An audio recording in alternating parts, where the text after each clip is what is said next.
नमस्कार, देशोन्नतीमध्ये मी ऐश्वर्या शिंदे आपलं स्वागत करते। बघूया प्रदेशच्या आजच्या टॉप 10 बातम्या। निवडणुकीच्या तोंडावर मतदारांना आकर्षित करण्यासाठी राज्य सरकारनं मुख्यमंत्री लाडकी बहीण योजना आणि मुख्यमंत्री युवा कार्य प्रशिक्षण योजना आणली।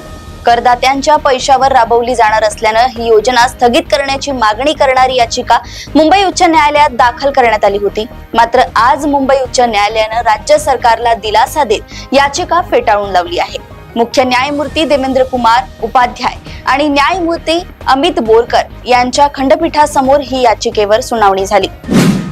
महाराष्ट्र विधानसभा निवडणुकीसाठी मनसेने 2 उमेदवारांची घोषणा केली आहे। मनसेने दक्षिण मुंबईतील शिवडी विधानसभेसाठी पक्षाचा निष्ठावंत चेहरा बाळा नांदगावकर यांना मैदानात उतरवण्याचा निर्णय राज ठाकरे यांनी घेतलाय।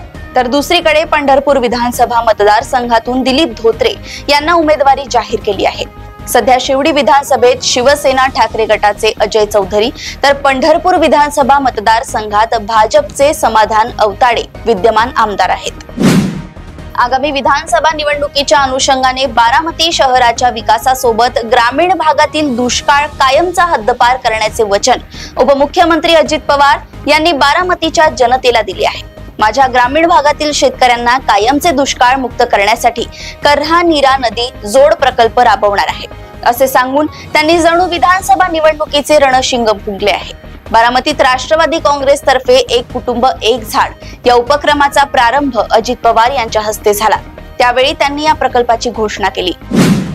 पुण्यातील पूजा खेडकर प्रकरणानंतर मुंबई पोलीस ऍक्शन मोडवर आले आहेत। मंत्रालय परिसरातील अधिकाऱ्यांच्या गाडीवरील दिवे आता काढायला सुरुवात झाली आहे। तसंच ते दिवे काढून त्या अधिकाऱ्याला नोटीस पाठवण्यास सुरुवात झाली आहे।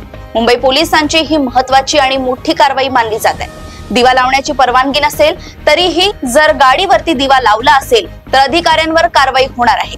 मंत्रालयातील अधिकाऱ्यांच्या आणि बाहेरून येणाऱ्या अधिकाऱ्यांच्या गाड्यांवरील दिव्यांची पाहणी करण्यासाठी मुंबई पोलिसांचं विशेष पथक आहे। जिल्हाधिकाऱ्यांपासून ते सचिवांपर्यंत सर्वच गाड्यांवरचे दिवे काढायला सुरुवात केली आहे। संपूर्ण राज्यात गाजत असलेल्या पूजा खेडकर प्रकरणानंतर माजी आमदार अनिल गोटे यांनी सनसनाटी दावा केलाय। धुळ्यातील भाऊसाहेब हिरे शासकीय वैद्यकीय व धुळे जिल्हा रुग्णालयातून तब्बल 1300 बोगस दाखले देण्यात आल्याचा दावा त्यांनी केल्याने आता धुळ्यात एकच खळबळ उडाली आहे। पूजा खेडकर प्रकरण गेल्या काही दिवसांपासून संपूर्ण राज्यभरात गाजले आहे। पूजा खेडकर प्रकरणात दररोज नवनवीन खुलासे होत आहेत। त्यातच आता माजी आमदार अनिल गोटे यांनी धुळे जिल्हा हे अपंग आणि जातीचे बोगस दाखले देणाऱ्यांचे माहेरघर आहे असं त्यांनी म्हटलंय। पुण्याच्या घोडेगाव येथील निवासी आदिवासी इंग्रजी आश्रम शाळेत धक्कादायक प्रकार समोर आलाय। विद्यार्थ्यांना नाश्त्यामध्ये दिल्या जाणाऱ्या पॅकिंग दुधात जिवंत अळ्या आढळून आल्या आहेत। गेल्या 1.5 महिन्यांपूर्वी इथल्या विद्यार्थ्यांच्या जेवणात अळ्या आढळल्या होत्या। मात्र आता पुन्हा असाच प्रकार घडल्यानं शिक्षण विभाग विद्यार्थ्यांच्या जीवाशी तर खेळत नाही ना असा संतप्त सवाल आदिवासी ब्रिगेडने विचारलाय। नाशिक जिल्ह्यामध्ये गेल्या 2 दिवसांपासून सततधार पाऊस पडत आहे।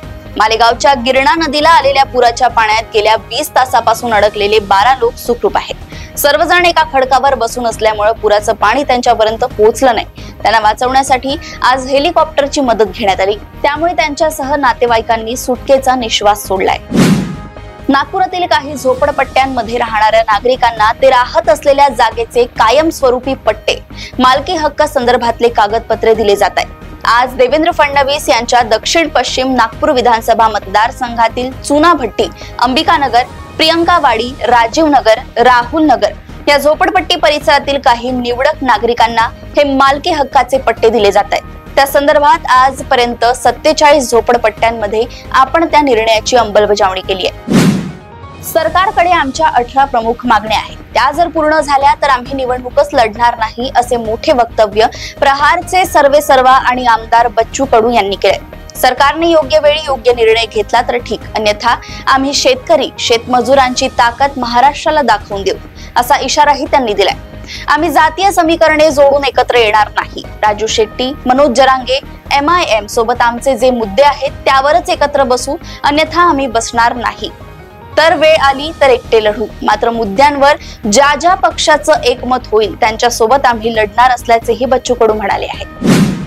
खरी शिवसेना ही एकनाथ शिंदे यांचीच आहे असं वक्तव्य वंचित बहुजन आघाडीचे प्रमुख प्रकाश आंबेडकर यांनी केलंय।